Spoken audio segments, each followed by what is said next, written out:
You want to understand hypnosis but make it low budget? All right, I got you. Hi, everybody. My name is Johanna Dinsdale from Multi Therapy. I'm a qualified psychotherapist and clinical hypnotist. I've been doing hypnosis for about 6 years now, so I know what I'm talking about most definitely. Verify me on multitherapy.co if you want to double check that. I always say check your sources, guys. So let's just do a quick rundown about hypnosis. What is it? The myths, the truths, the pros, the cons. We're going to do all of that fun stuff rapid fire. So let's get started. Let's clear the air a little bit, okay? So what are some specific myths? You know, am I going to make you cluck like a chicken today? No, I am not, because there's no time for that. Am I going to make you tell your bank pin in hypnosis? Nope. You would tell me, go screw yourself. Would this work on smart people, hypnosis? Absolutely. It takes a lot of smarts, imagination, focus to get it worked. Will this help you reduce your habits? Absolutely, it will. It's so good for that. Let's move forward. Okay, what is hypnosis exactly? Let's say this is you. Take a look at this high intensity graph. This is you holding a sandwich, and this is your critical faculty bouncer guy there, okay? You want to get to the subconscious mind. It's just lounging on the other side. So hypnosis is a great option for you to lower that inhibition, aka critical faculty. You give them a sandwich, you get them to be nice and relaxed, which helps you get to the subconscious, get to work. And speaking of subconscious, let's talk about the neurology, okay? We got the CEO, the prefrontal cortex here, who is basically looking to do all your logicking. He is very much kind of like the forward thinker of the brain. He's right at the front, and he's where all of your logicking and a lot of your personality resides in. So he starts to go down a little bit. It's all to do with the critical faculty as well. And once that is reduced in brain power, we move over here to the editor.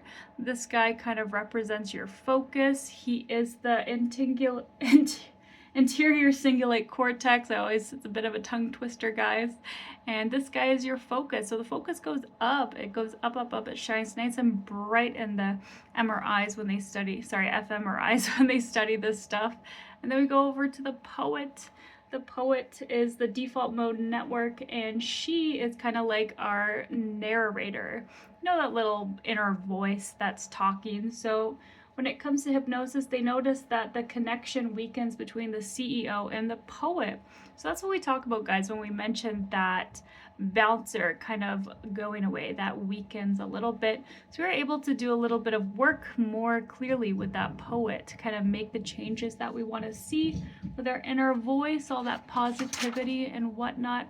We are really cooking, guys. Great job tuning in. Okay, pros, you can get focus, regulation, delete those habits, confidence, you know, all that fun stuff. The cons, you know, it can trigger a lot of emotions, okay? It can be very emotional experience, so, you know, you want to be prepared for that.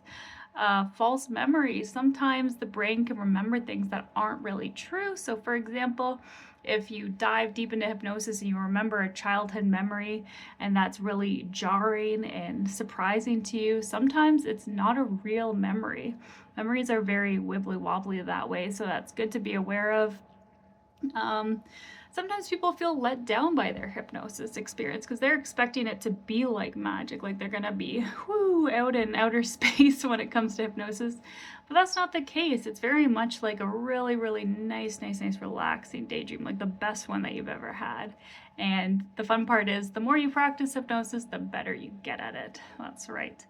Okay, so now that we talked about that, we can just talk about how you can practice it. If that's something that you want to try, I offer a lot of free hypnosis sessions. You can check them out. I think I've covered everything. Please let me know in the comments down below if I missed anything. If you have any questions about anything that I've talked about, feel free to leave them down there. And yeah, check out my free hypnosis for beginners suggestibility test. I'll leave that in the comments down below. Again, my name is Johanna Dinsdale from Multi Therapy. You survived the crash course on hypnosis. Congratulations. If you'd like to subscribe, I'd really appreciate it. Like this video. That helps support the channel. Or join my membership and become part of the multi-mob. All right, guys, take care and multi-goodbyes.